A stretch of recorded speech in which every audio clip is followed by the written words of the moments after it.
সম্প্রতি আমেরিকান সৈন্যরা ভেনেজুয়েলায় হামলা করে প্রেসিডেন্ট এবং ফার্স্ট লেডিকে ধরে নিয়ে গেছে।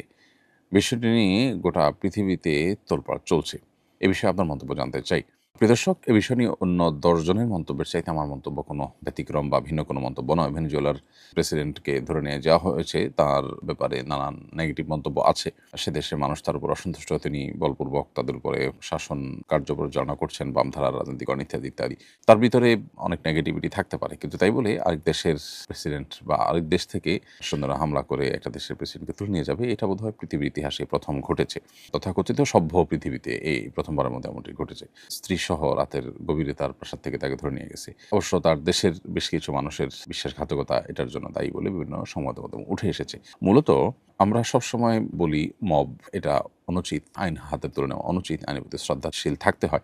এখন কোনো কারোর ব্যাপারে যদি অভিযোগ হয়, অভিযোগ হলে তাকে প্রনিয়মতন্ত্র, আন্তর্জাতিক আইন কোনো কিছু না মেনে যদি তাকে তুলে এনে যা খুশি তা করা যায়, আমার মনে হলো আর আমি ধরে নিয়ে আসলাম, এর বিচার শুরু করে দিলাম। তাহলে এটা যদি জায়েজ হয় বা এটা যদি বৈধ হয়, তাহলে সেক্ষেত্রে মবে কি দোষ করেছে? তাহলে কি ব্যাপারটা এরকম যে যারা শক্তিশালী, যারা পাওয়ারফুল তাদের জন্য আইনের প্রতি শ্রদ্ধা এগুলোর কোনো দরকার নাই? আদতে তাই, বাস্তবে তাই। বর্তমান বিশ্ব পরিস্থিতির আলোকে সেটাই চলছে মূলত।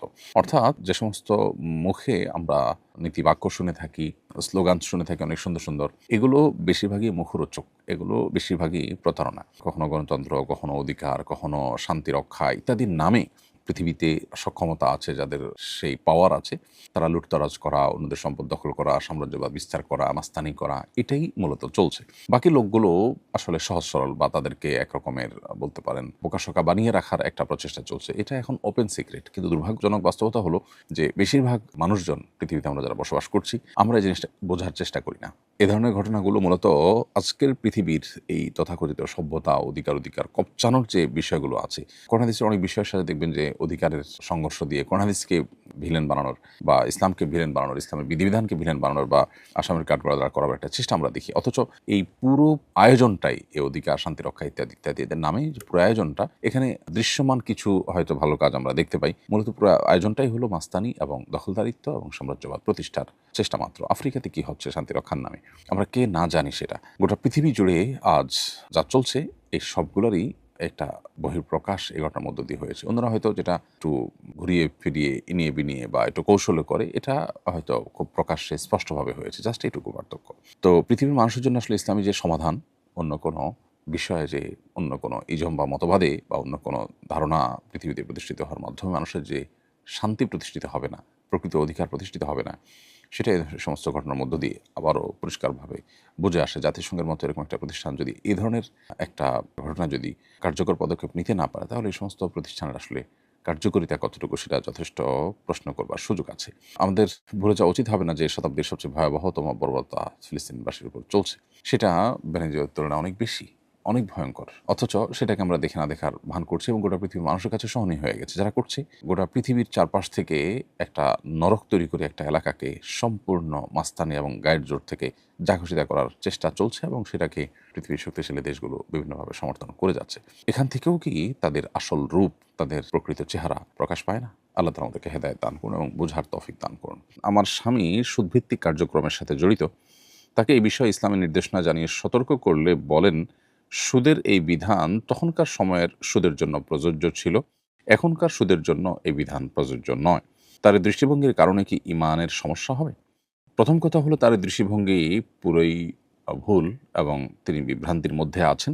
সুদের দুটি প্রকার স্বীকৃত, সেটির একটি হলো রেবান নাসিআহ, আরেকটি হলো রেবাল ফজল।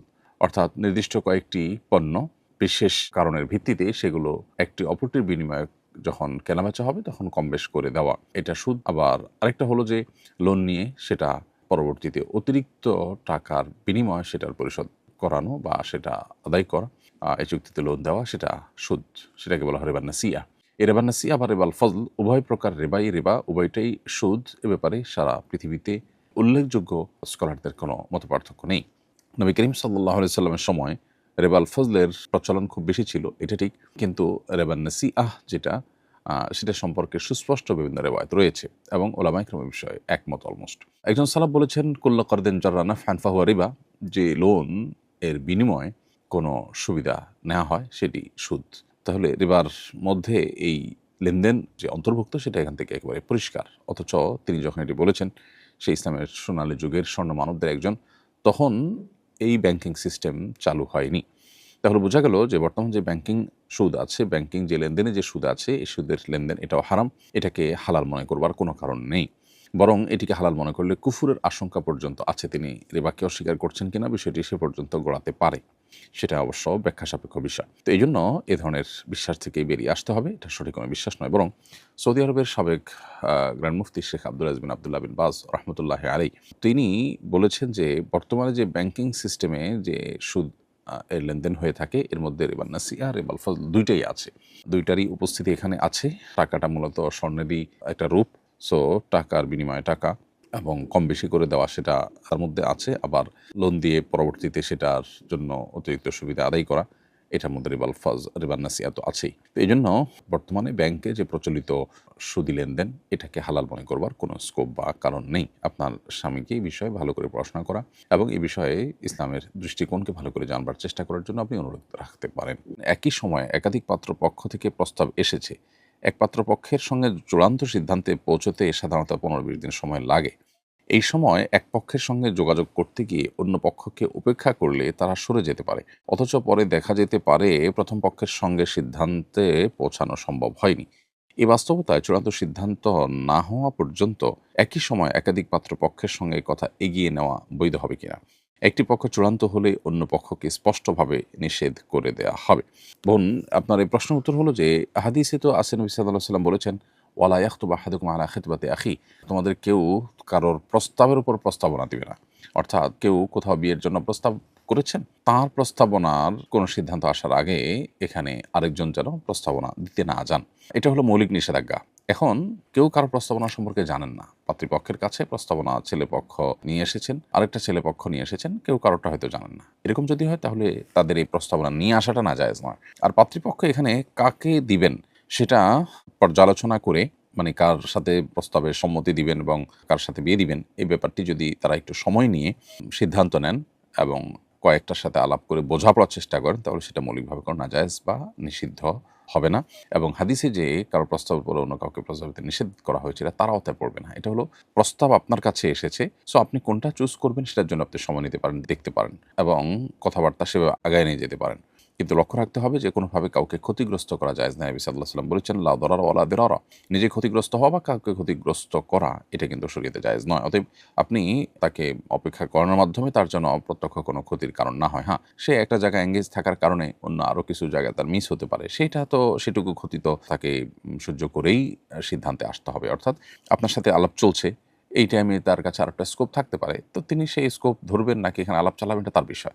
বাট আপনি সিদ্ধান্ত নিতে একটু সময় নিচ্ছেন, বোঝাপড়া করছেন, এটা মৌলিকভাবে নাজায়েজ নয়। এবং কয়েকটার মধ্যে বোঝাপড়া করে আপনি যে কোনো একটাকে ইয়েস বলছেন, সেটা মৌলিকভাবে নাজায়েজ নয়। কিন্তু এটা করতে গিয়ে যদি আপনি তাকে এমনভাবে বোঝান যে হ্যাঁ আপনার সাথেই আমি আগাচ্ছি এবং সেজন্য আপনি সব সিদ্ধান্ত নিলেন, অথচ তার সাথে আগালেন না, তাহলে তিনি যেন ক্ষতিগ্রস্ত না হন, প্রতারিত না হন, সেদিকটা খেয়াল রাখতে হবে। তাহলে খোলাসা কথা হলো যে মৌলিকভাবে কথা একাধিক পক্ষের সাথে আগায় নেওয়ার মধ্যে কোনো প্রকার নিষেধাজ্ঞা নেই শরীয়তের দৃষ্টিকোণ থেকে, ইনশাআল্লাহ।